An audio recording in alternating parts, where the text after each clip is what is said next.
Good morning, students. Welcome to yet another video of Geography, Chapter 4 Agriculture, Part 3. In the previous class, we learned about major crops. Today, we will learn about food crops other than grains and non food crops. With no further ado, let's start today's class. We will start with the first topic of today's class food crops other than grains. We will start learning from sugarcane. Sugarcane is grown both in North and South India. It is a tropical and subtropical crop. Hot and humid climate is required for the growth of sugarcane. The temperature required for the sugarcane is between 21 degrees Celsius to 27 degrees Celsius. The annual rainfall required for the growth of sugarcane is between 75 centimeter to 100 centimeter. We get sugar and jaggery as the products from sugarcane. India is the second largest producer of sugarcane after Brazil. The major sugarcane producing states in India are Uttar Pradesh, Maharashtra, Karnataka, Tamil Nadu, Andhra Pradesh, Bihar, Punjab, and Haryana. Now let's move on to the next topic, that is explaining about oil seeds. You can see the image of few oil seeds in this slide.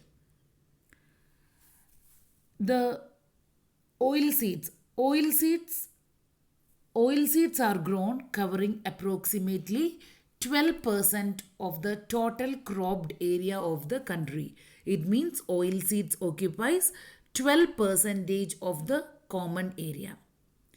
The common oil seeds that we are using are groundnut, mustard, coconut, soybean, castor, sunflower, linseed, and so on.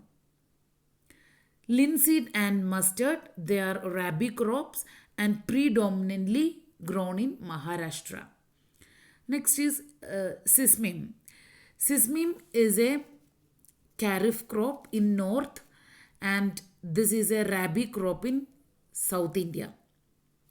Castor seed is grown both as rabi and kharif crop. And groundnut is a kharif crop, accounts for 50% of oil seeds production.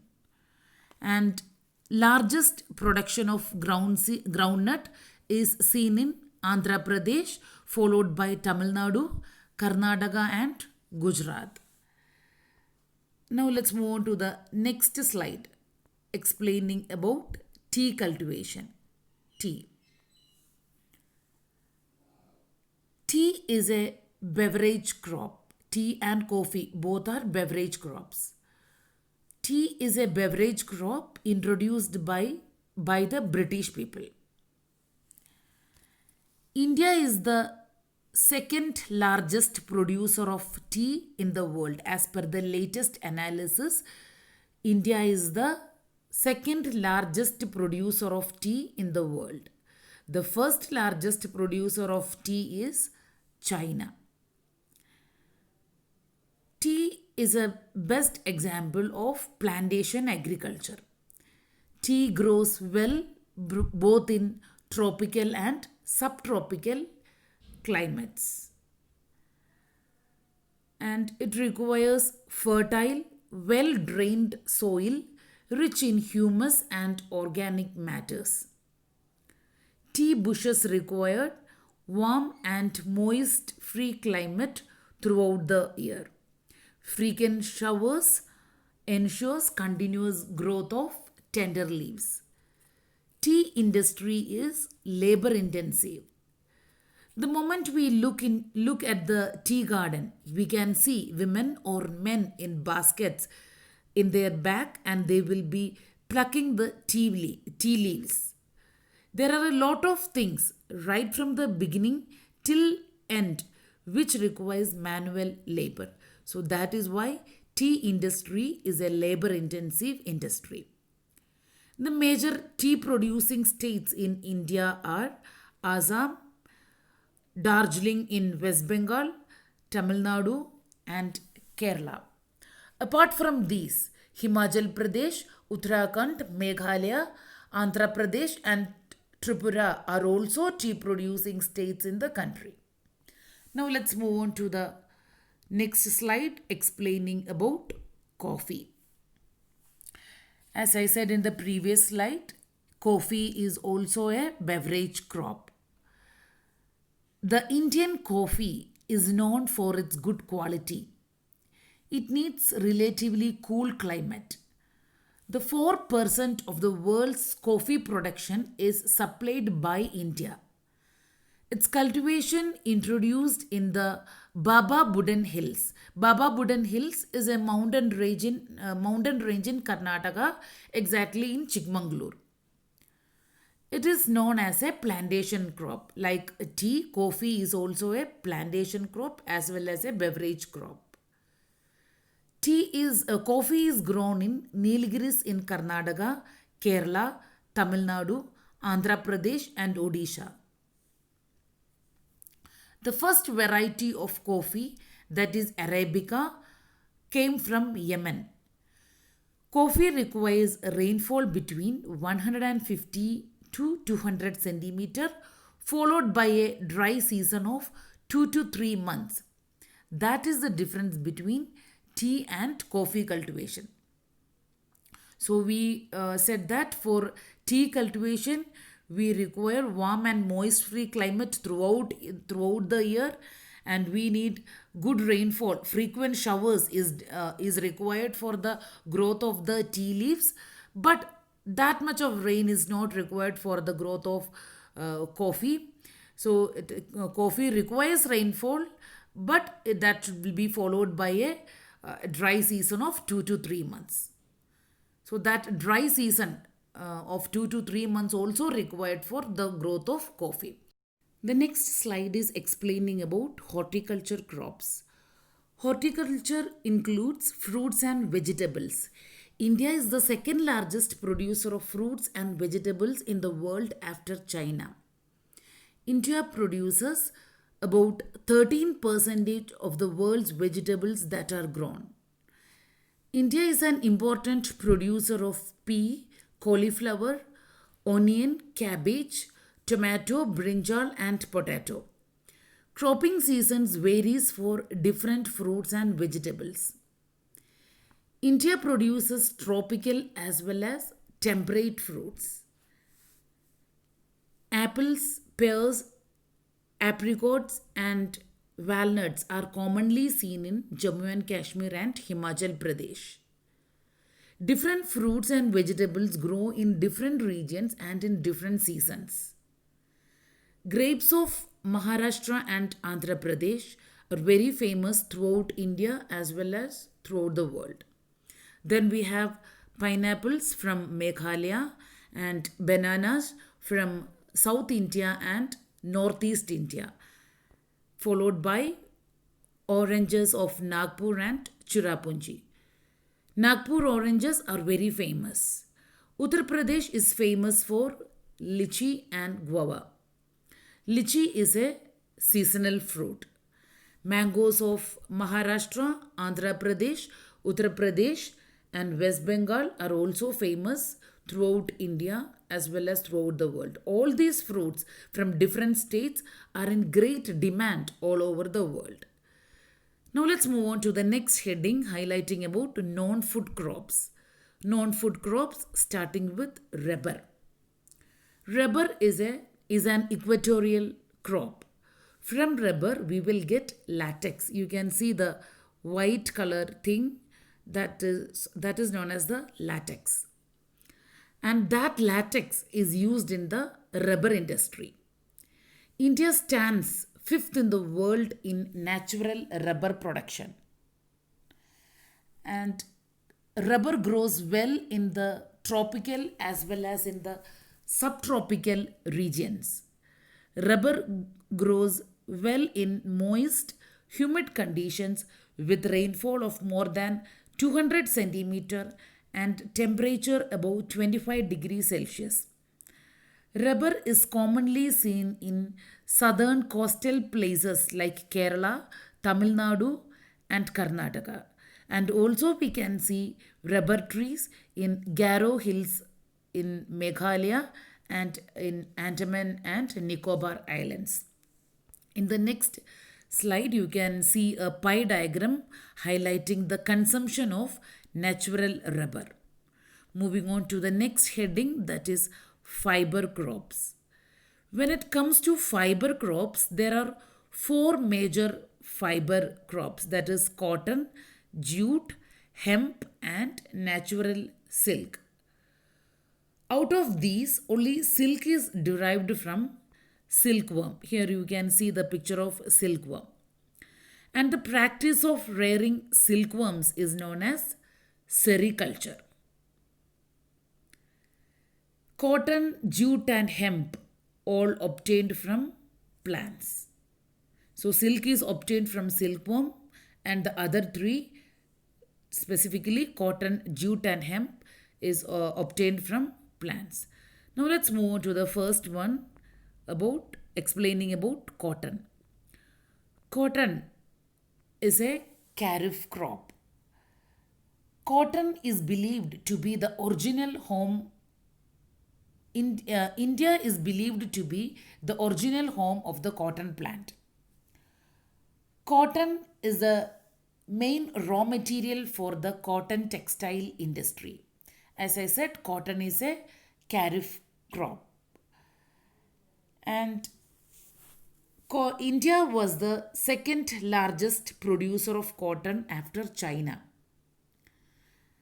For the growth of cotton, we require high temperature and little rainfall.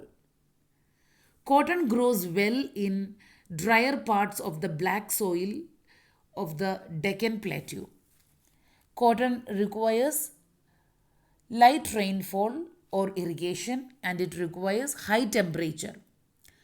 210 frost free days and bright sunshine is required for the growth of cotton, and it requires 6 to 8 months to mature. The major cotton producing states are the Deccan Belt region like Maharashtra, Gujarat, Madhya Pradesh, Karnataka, Andhra Pradesh, Telangana, Tamil Nadu, Punjab, Haryana, and Uttar Pradesh. And in this map, we can analyze that India is the second largest producer of cotton. The next slide is explaining about jute. You can see the image of jute in this slide. Jute is also known as golden fiber. Jute is also a kharif crop. Like cotton, jute is also a kharif crop. The basic thing to know is during the division of India, most of the industries remained in India. While the production takes place in Bangladesh, there was a kind of decline in the jute production, and jute industry suffered heavy losses. However, later on it was recovered. Again, now jute is replaced by artificial and synthetic fibers due to its high cost. Jute is used to make gunny bags, mats, ropes, yarn, carpets, and so on. Jute requires well drained soil and high temperature. The major jute producing states in India are West Bengal, Bihar, Assam, Orissa, and Meghalaya. Finally, it's explaining about hemp. Hemp is found in the northern hemisphere. It is a plant grown specifically for industrial uses, and it is used to make rope, fabrics, paper, etc. The seeds and flowers of hemp, it is used in health foods, organic body care, and so on. So we will conclude today's class with non-food crops. Now let's have a quick recap of today's class. Today we learned about food crops other than grains. Started with sugarcane. Sugarcane is a tropical as well as a subtropical crop. It grows well in hot and humid climate with a temperature of 21 degrees Celsius to 27 degrees Celsius and an annual rainfall between 75 centimeter and 100 centimeter. Then we learned about oil seeds, and we learned that 12 percentage of the total cropping area is occupied by the oil seeds, and the main oil seeds which is produced in India are groundnuts, mustard, coconut, till, soya bean, and so on. And most of these are edible. Edible means which is fit to eat, that is known as edible oil, or most of these are edible oil. It is these oils are using for cooking purpose. And apart from this, all these are also used as a raw material in the production of soap, cosmetics, and ointments. Then groundnut is a kharif crop, and Gujarat is the largest producer of groundnut, followed by Andhra Pradesh and Tamil Nadu. And then we learned about tea cultivation. Tea cultivation is an example of plantation agriculture. Tea as well as coffee, both are an examples of plantation agriculture. And the tea plants grows well in the tropical as well as in the subtropical climate, and the it requires heavy rainfall. Tea bushes require warm and moist free climate throughout the year. Frequent showers is required for the growth of the tea leaves. And tea is a labor intensive industry where we require a lot of labors for the tea garden. And the major tea producing states are Assam, then Kerala, Tamil Nadu, West Bengal, Himachal Pradesh, and so on. Next, we learned about coffee, explaining that coffee is also a beverage crop as well as a plantation crop, plantation agriculture. The Arabica variety that brought from Yemen, and that is produced widely in our country, and this particular variety is in great demand all over the world. And the Baba Budan Hills is in Karnataka is very famous for the coffee cultivation. Then we learned about the horticulture crops. India is the second largest producer of fruits and vegetables after China. Then we learned that India produces about 13% of the world's vegetables. India is an important producer of pea, cauliflower, onion, cabbage, tomato, and so on. Then we learned about the non-food crops, rubber, fiber crops. There we learned about cotton, jute, and so on. Rubber is an equatorial crop, and it grows well in the tropical as well as in the subtropical regions.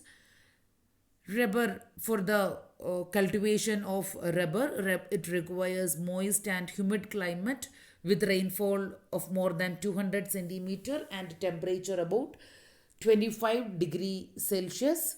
Rubber is an equatorial crop, and from rubber we will get latex, and that latex is used in the rubber industry. Then we learned about fiber. Cotton, jute, hemp, and natural silk are the four major fiber crops in India. Cotton, jute, and hemp is obtained, or else we will get all these three from plants, and the natural silk from silkworm. And rearing of silkworms is known as sericulture. Then we learned about cotton. Cotton is a kharif crop, and India is believed to be the original home of the cotton plant. Cotton is one of the major raw material for the cotton textile industry. Cotton grows well in the drier parts of the black soil of the Deccan Plateau region. Cotton requires 220 frost-free days and bright sunshine for its growth. And finally, we learned about jute. Jute is known as golden fiber. Jute grows well on well-drained fertile soils in the floodplains, and mainly jute for the growth of jute. High temperature is required for its time of growth.